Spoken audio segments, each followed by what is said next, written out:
السلام علیکم dear students.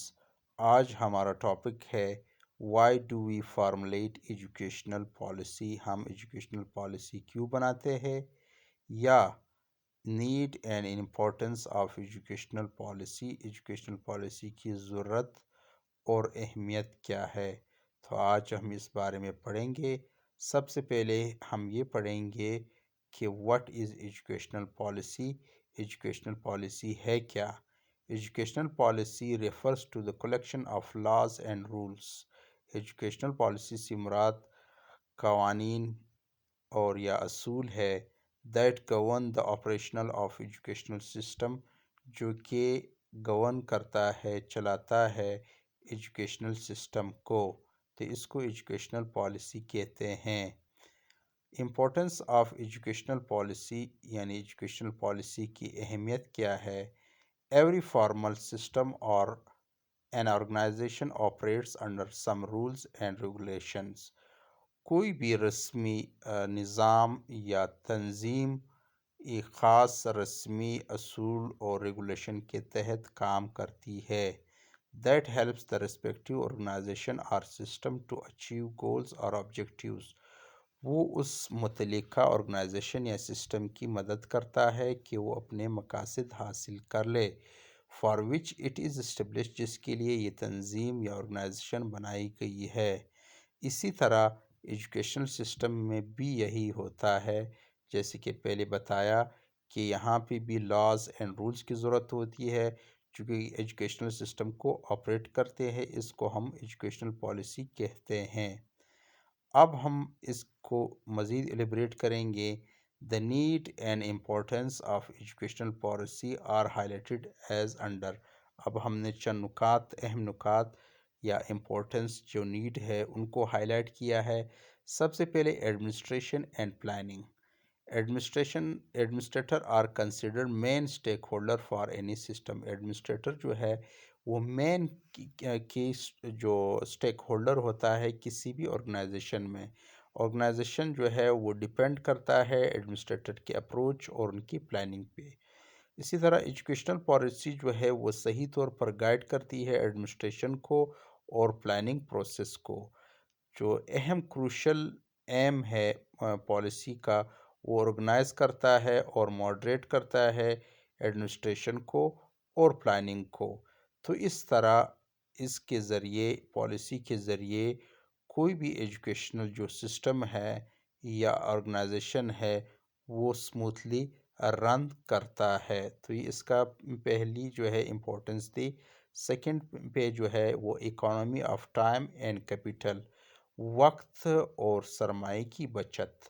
Policy observes the flaws and weakness of educational system. Policy جو ہے وہ آبزرو کرتی ہے، مشاہدہ کرتی ہے کسی بھی ایجوکیشنل سسٹم میں جو فلاز ہوتے ہیں یا نقائص ہوتے ہیں، اور اس طرح ان کو گائیڈ کرتے ہیں کہ وہ اپنے پروگرام کو کس طرح یا نظام کو کس طرح آرگنائز کرے. اور اس طرح وہ جو آبجیکٹیوز اور آرگنائزیشن کے ہوتے ہیں وہ ان کو ود ان ٹائم کیسے حاصل کیا جائے، اور اس طرح جو کیپٹل ہے یا ریسورسز ہے ان کو ضائع ہونے سے کیسے بچایا جا سکے. اسی طرح policy make easy and speedy the entire process. یہ پورے عمل کو تیز رفتار بناتا ہے جہاں تک یہ ممکن ہو. تو اس طرح ہم جو پالیسی کے ذریعے کوشش کرتے ہیں کہ ان مسائل کو بیسک سٹیج پر سولو کر لے. نمبر تھرڈ جو ہے ٹو چیک ایکسپلائٹیشن. ایکسپلائٹ یعنی استحصال جس کو ہم کہتے ہیں.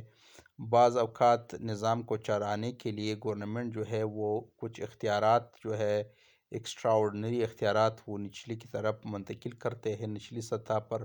لیکن کچھ جو کمپیٹنٹ اتھارٹی ہوتی ہے وہ مس یوز کرتی ہے اپنے پاور کو، اور اپنے جو سب آرڈینیٹ ان کے ہوتے ہیں ان کو ایکسپلائٹ کرتے ہیں، ان کا استحصال کرتے ہیں.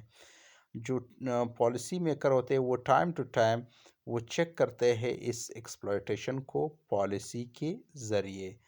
تو ہم یہ کہہ سکتے ہیں کہ اس پالیسی کی وجہ سے ٹائم ٹو ٹائم جو پالیسی آتی رہتی ہے اس کے ذریعے ہم ایکسپلائٹیشن کو روکنے کی کوشش کرتے ہیں.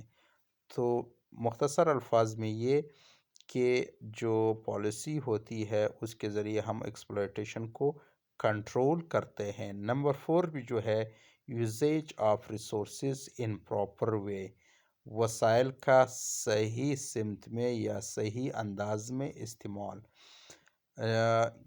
An important reason for establishment of an organization is to use resources in proper way۔ کسی بھی آرگنائزیشن کی کو قائم کرنے کا جو ایک اہم مقصد وہ یہ ہے کہ وسائل کو صحیح انداز میں استعمال کیا جائے۔ ایجوکیشنل سسٹم میں بھی ریسورسز استعمال ہوتے ہیں جو کہ کسی بھی پروجیکٹ یا پروگرام کے لیے درکار ہوتے ہیں، اور اسی طرح سسٹم کو چلانے کے لیے بھی وسائل کی ضرورت ہوتی ہے۔ پالیسی پرووائڈ کرتی ہے گائیڈ لائن اور ڈائریکشن کہ ان وسائل کو جو آرگنائزیشن کے لیے یا اس پروگرام کے لیے یا پروجیکٹ کے لیے ضروری ہے کہ اس کو کس طرح پراپر وے میں استعمال کیا جائے، تو یہ بھی پالیسی کی ایک اہم نیڈ ہے۔ نمبر 5 پہ جو ہے ڈیولپمنٹ آف ایجوکیشن۔ ظاہر سی بات ہے کہ ایجوکیشنل سسٹم کا جو مین پرپز ہے وہ ڈیولپمنٹ آف ایجوکیشن ہے۔ جتنی بھی جو ایجوکیشنل سسٹم ہے وہ ایجوکیشن کے گم پھرتا رہتا ہے، تو پالیسی اسیس کرتا ہے ایجوکیشنل سسٹم کو تاکہ وہ پروموٹ کر لے ایجوکیشن کو، یعنی ایجوکیشن کو پروموٹ کرنے کے لیے وہ ایجوکیشنل سسٹم کو اسیس کرتا ہے اور ڈیزائن کرتا ہے ڈیفرنٹ ٹائم نیڈڈ پلاننگ، مختلف قسم جہاں پہ پلاننگ کی ضرورت ہو مختلف اوقات پہ، اس لیے تاکہ ایجوکیشن کی جو ہے وہ ڈیولپمنٹ ہو سکے۔ تو ایجوکیشن کی ڈیولپمنٹ کو بھی ایک پالیسی کے ذریعے ان کو فلفل کیا جا سکتا ہے، تو یہ بھی اس کی ایک امپورٹنس ہے۔ نمبر 6 پہ جو ہے وہ ہے کمیونٹیو کنڈیشن انالائسس۔ پالیسی میجرز دا اور آل پروگریس۔ پالیسی جو ہے وہ جائزہ لیتا ہے یا جانچ کرتا ہے مجموعی جو پروگریس ہے، جیسے کہ انفراسٹرکچر ہے، آرگنائزیشن فریم ورک ہے، پلاننگ ہے، اور اس طرح انالائز کرتا ہے کمیونٹیو کنڈیشن کو، مجموعی جو صورتحال ہے ان کو وہ انالائز کرتا ہے۔ پالیسی ریکمنڈ کرتا ہے ریفارمز کو، اگر اس میں کوئی ویکنس ہو یا ریفارم یا اصلاحات کی ضرورت ہو تو اس کو ریکمنڈ کرتا ہے جہاں پہ اس کی ضرورت ہو۔